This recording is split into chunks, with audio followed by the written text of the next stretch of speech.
બનાસકાંઠાથી સમાચાર ઉપરવાસમાં ભારે વરસાદના પગલે વિશ્વેશ્વર નજીક બનાસ નદીના ભારે પાણી આવ્યા। બનાસ નદી બે કાંઠે વહેતી થતા પ્રવાસીઓના પ્રવેશ પર પાબંદી ફરમાવાઈ છે। અમીરગઢ પોલીસ દ્વારા નદી નજીક ખડકાયો પોલીસ બંદોબસ્ત। બનાસ નદી બે કાંઠે વહેતા દાંતીવાડા ડેમમાં પાણીની સારી આવક થશે।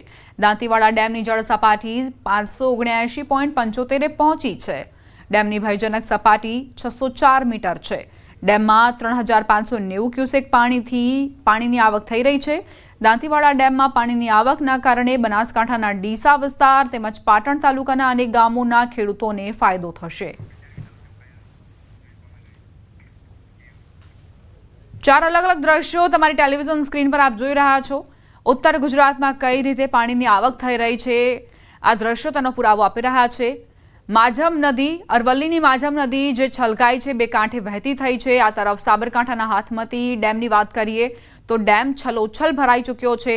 આ તરફ ખેડબ્રહ્મામાં હરણાવ નદીના આકાશી દ્રશ્યો સામે આવ્યા જ્યાં હરણાવ નદી બે કાંઠે વહી રહી છે।